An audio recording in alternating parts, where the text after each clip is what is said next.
আন্তর্জাতিক মানবাধিকার সংস্থা ও আইন সহায়তা ফাউন্ডেশন আসুব ক্রমান্বয়ে সাধারণ মানুষের আশার আশ্রয়স্থল হয়ে উঠছে। নির্যাতিত নিপীড়িত ভূমিদস্যুদের শোষিত মানুষের অধিকার আদায়ের জন্য সংগঠনটি বাংলাদেশের প্রত্যন্ত অঞ্চল, জেলা, উপজেলা, চর, হাওরে দাপিয়ে বেড়াচ্ছে। তারই ধারাবাহিকতায় শরীয়তপুর জেলার আওয়ালপুর ইউনিয়ন গোসাইহাট থানার আওতাধীন চরাঞ্চলে 130 জন ব্যক্তি অভিযোগ করেছিল যে সরকারি বন্দোবস্ত পাওয়া 130 একর জমি চরাঞ্চলের কিছু স্বার্থান্বেষী মহল বাদী নজরুল ইসলাম মোল্লা সহ অন্যান্যদের দখল দিচ্ছে না। তাদের অভিযোগের পরিপ্রেক্ষিতে আসব সদস্যরা প্রত্যন্ত চরাঞ্চলে ট্রলারে করে ও পায়ে হেঁটে সরজমিনে তদন্তে যায়।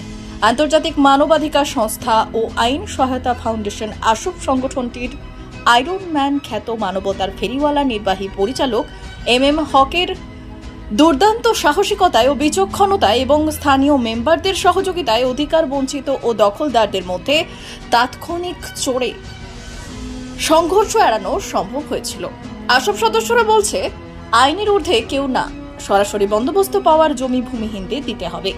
এ সময় স্থানীয় ইউনিয়ন পরিষদের চেয়ারম্যান ওসমান গনি আসব সদস্যদের আশ্বস্ত করে বলেছেন, সরকারি বন্দোবস্ত ভূমি দখল মুক্ত করা হবে, পাশাপাশি প্রকৃত ভূমিহীনরাও যেন ভূমি পায় সেই ব্যাপারে আসব সদস্যদের কাজ করতে বলেছেন। শরীয়তপুর জেলার সহকারী পুলিশ সুপারির তানভীর হায়দার শাওন ও গোসাইহাট থানার ওসি নির্দেশে আইন শৃঙ্খলা রক্ষাকারী বাহিনীর 4 জন সদস্য সার্বক্ষণিক নিরাপত্তা আসব সদস্যদের সহায়তা করেছিল। আমরা আজকে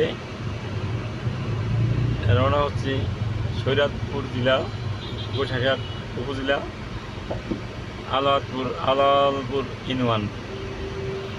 একটা অভিযোগ আমাদের কিছুদিন আগে আমাদের কাছে একটা অভিযোগ আসলো কেন্দ্রীয় কার্যালয় আন্তর্জাতিক মানবাধিকার সংস্থা আইন সহায়তা ফাউন্ডেশনের কেন্দ্রীয় কার্যালয়ে একটা অভিযোগ আসে। এই অভিযোগের ভিত্তিতে আজকে আমরা অভিযোগ হচ্ছে ভূমিহীন যারা 130 জন সদস্য তারা ভূমিহীন।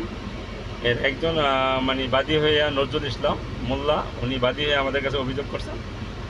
আর অভিযোগ করছেন তারা 130 জন লোকের 130 একর জমি সরকার থেকে তারা গত 2013 সালে লিজ নিছে।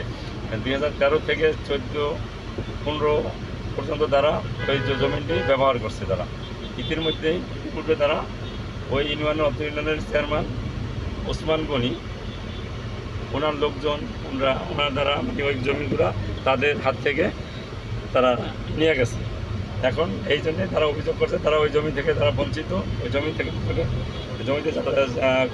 আবাদি ফসল করতে দিচ্ছে না, যার পরিপ্রেক্ষিতে আমাদের কাছে অভিযোগ আসে। এই অভিযোগের ভিতরে আজকে আমরা যাচ্ছি এখন সেই উদ্দেশ্যে। আমরা আশা করি তারা বলে আমরা সবার সাথে ইতিপূর্বে আমাদের সাথে কথা হয়েছে, এসপি সাহেবের সাথে, ডি সাহেবের সাথে কথা হয়েছে, তার থানা নির্বাহী অফিসারের সাথে কথা হয়েছে, ওসি সাহেবের সাথে কথা হয়েছে।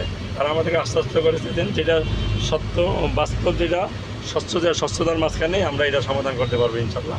এই উদ্দেশ্যে আমরা রওনা করছি। আশা করি বাকিটা আমরা পরবর্তীতে যাওয়ার পরে আমরা আমাদের দিক নির্দেশনগুলো পরবর্তীতে জানাবো। ব্যুরো রিপোর্ট, উত্তরের প্রহরী।